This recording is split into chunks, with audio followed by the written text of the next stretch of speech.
Hey guys, welcome back to the channel. I hope everyone is doing well. So I'm hoping everyone is having a good weekend so far. So let's get into it. So for AIYY, you'll notice something interesting, like the cash levels are increasing, and yet the treasuries are decreasing. I'm wondering if they're building up a cash reserve for people to, I guess, for people that want to leave, and or if it's they're building a cash positions. Because like, if you look at the options, this is not what you want to see for option sellers. You're seeing like the negative balance increasing, so the positions are probably going against them, and that's of course not a good thing.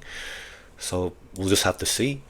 Let's look at AMDY. So they're doing quite a bit better. Like also the cash levels are increasing, and it looks like they're getting rid of some treasuries, but not at the same rate as AIYY. So the options are okay. So it looks like they took some profit on March 12th. It looks like, and then for some reason March 13th, I guess like they also did fairly well, and then now for like the new week they have a decent size credit for the new week. And then let's take a look at AMZY. So the cash balance also increased, and the treasuries are also decreased a little bit, and the options are it's not too exciting. So they're ending the week at like a 5 cent debit, which okay, I mean that's better than having your positions go against you. So nothing too crazy here. So APLY, all right, so they're doing a little bit better. So the cash balance that actually went negative, so that's not good. The treasuries, well, I'm guessing they'll probably have to continue selling off like some of the treasuries, and refill the cash balance, and then the options. Yeah, it's not that good for the new week. I mean, you went from a credit of two cents per $2 per share, and now it's only like 24 cents a share. But of course, like Apple itself hasn't been performing that well lately. But hopefully, maybe people will cycle back in. And then CONY surprisingly held up fairly well, even with the Bitcoin dump recently. So the cash balance went down a little bit, and the treasuries actually increased. And now for the start of the new week, they're starting off with a pretty decent credit. And then let's take a look at Disney. So Disney, this is very interesting. Like before, I guess they were heading into trouble, but then their CEO Bob Iger, I guess he canceled some of the underperforming movie projects, so that I guess that's a good thing. And then also same thing with some of the Disney Plus shows, because that's not really that great of a profit center. So it's good to see that they're also increasing like the cash balance, and then also like the treasuries also are decreasing. And then it's interesting. I guess like the long options probably doing fairly well.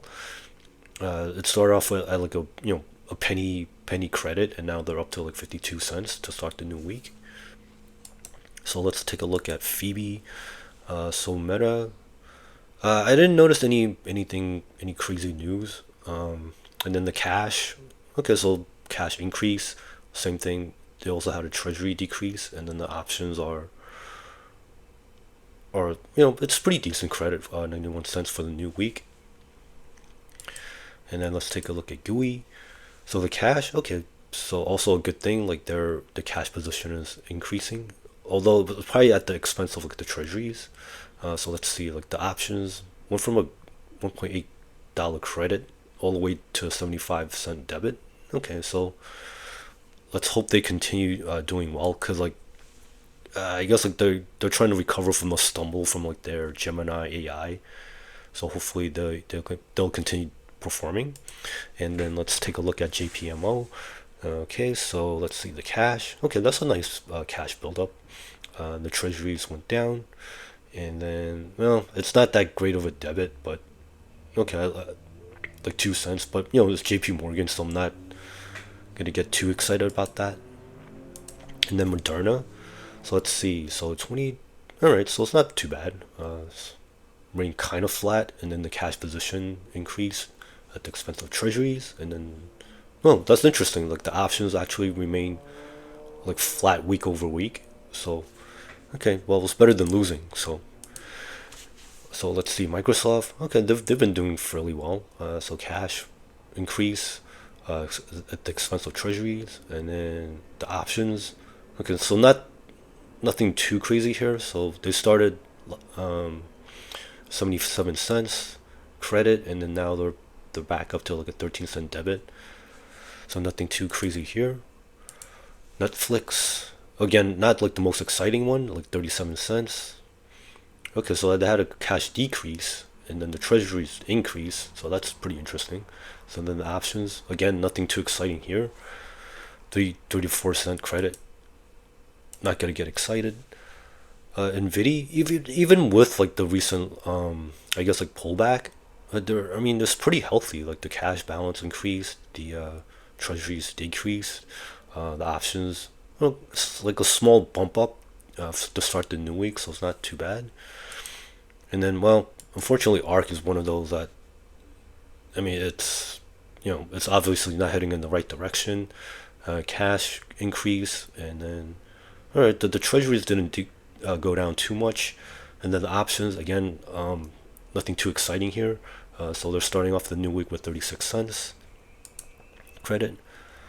Okay, so PP's looks like it's starting to recover a little bit. So the cash again went up, the treasuries went down, the options went from $1.86 to 57 cents. So all right, so I'm not gonna get too much credit for the new week. Let's look at Square. So the cash, all right, so not too big of a change there, and then the treasuries also kind of flattish, and then the options, all right, again, nothing too exciting here, but at least like looks like they're doing fairly well. And then of course, like, well, I guess Tesla's gonna Tesla, cash slight increase, and then the treasuries decrease over the week, and there was like a weird data error. I don't know if it affected everybody. It might have just been me. So for like this particularly, like so March 14th. So it's really like for the date of March 13th. There was like a weird data error. But again, it could have just been me. Like maybe I just refreshed the tables from the website like a little too early, or maybe like at the wrong time. So apologies for that. But I guess these things happen. Yeah, so then the options, the credit for the new week isn't very exciting, unfortunately. Yeah, all right, so Shomo, okay, so they're performing a little bit better. So the cash had a nice increase, the treasuries went down, and then the options, a small debit to start the new week. So MSTY, wow, that's pretty crazy. They're pulling in like a pretty sizable amount of cash, and then treasuries, okay, so that went down. I mean, look at the options are doing. I mean, that's pretty crazy. I think this is probably like the best performing one ever, for YieldMax. So hopefully they'll find more guys like this in the future. And unfortunately, ULTY,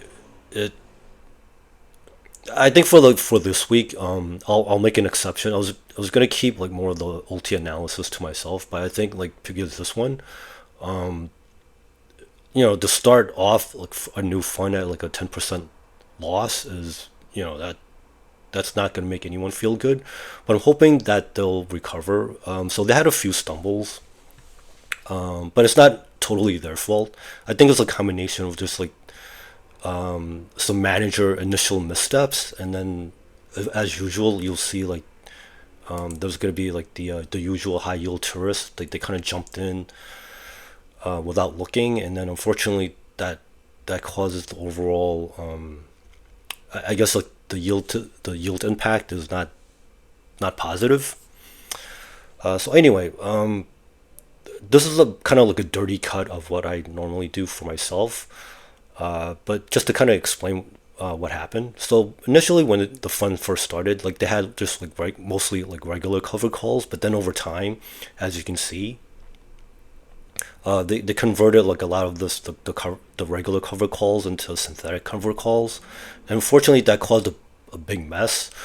First, you have like some capital losses because like you had to sell off like your better performing like the stocks for like synthetics, and well, unfortunately, I guess this happens. I'm hoping it's just like a one-time thing, because I guess when they first started, I think they made a good decision to do like regular cover call first, and then slowly over time, just like, okay, well, if you don't like the regular stocks, like, sell it off like piecemeal instead of like doing it all at once, because that'll probably trigger like some short-term capital gains and losses too. So I wasn't too thrilled about that.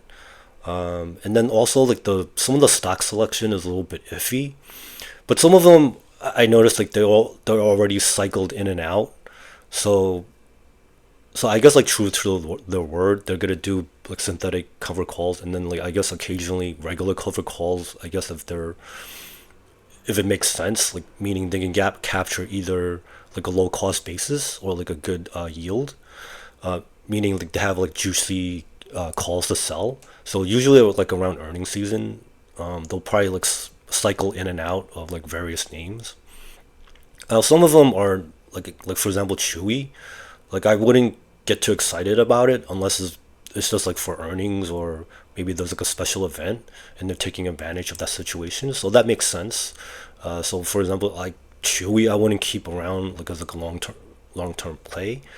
Clean Spark, I'm hoping they'll keep around as long as they can. Same thing with Coin. I'm not too thrilled about Carvana, but again, if it's just like a temporary volatility spike and they want to just grab some, then that makes sense.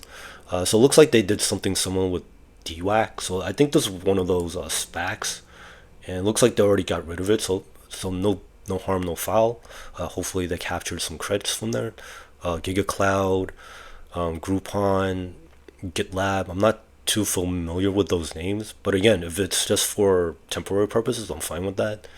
And I noticed like this very interesting. They're using like the LabU, so this is like the biotech from Direction. So that's pretty interesting that they chose to use like other people's ETFs. So that's pretty interesting. And then like Marathon is kind of like last cycle's like Bitcoin miner play.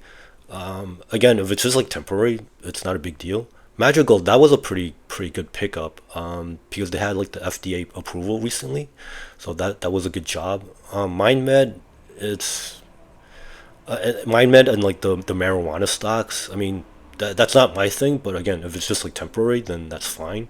While MicroStrategy, I noticed they had like they had a lower cost basis with the stock, so to convert that to synthetic, I think that might have been a minor stumble, but I think generally this will perform well. I guess regardless if you had stock or like synthetics, but anyway, that's just my opinion. Uh, I'm not familiar with NanoX or B Riley, but again, if it's just temporary, then that's fine. Riot blockchain along with Maro was like last cycle's Bitcoin miners, so I'm not gonna say much more about that. Neither for I don't know what's root. C Limited was a good stock during the 2021 cycle. So they're Southeast Asia like e-commerce company. So they've been doing a lot of like cost cutting. So they're improving like their I guess like the profitability. But looks like they kind of got rid of that already. So maybe like this might return for like next earnings season. So that could be good. Super Micro. I don't know how much longer like the AI plays will have, but I mean, hey, I guess like they're gonna make some money while it's still hot. Syndax, I'm not too familiar with. Same thing with SoundHound. That's like another one of those crazy AI plays. But this is probably more on the speculative side. Transmed, I'm not too familiar with. The Viking Therapeutics, I think looks like they got rid of this already. So yeah, it looks like they got rid of this. So again, this is like a good one of those momentum type plays. So I'm glad they got that while it was still hot. And then you see like the next round of like cover calls. So I'm hoping like they'll make some changes over here, like Riot and Mara.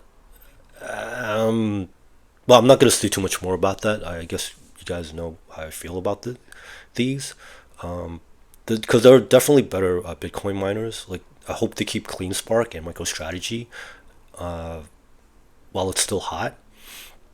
So let me see what else I can share with you. Well, that's about it. I guess like also just in terms of ULTY, just be careful because it's the usual like high yield tourists. Like they kind of jump in and out. So right now, I guess. Well, I'm not gonna keep my opinions for ULTY for myself. I'll let you guys make your own decision. So if you like this type of content, please consider giving this a like. If you could subscribe as well, I would greatly appreciate it. I hope people are making good money out there despite like some minor hiccups here and there. So thank you for watching, and I'll see you in the next video. Bye now.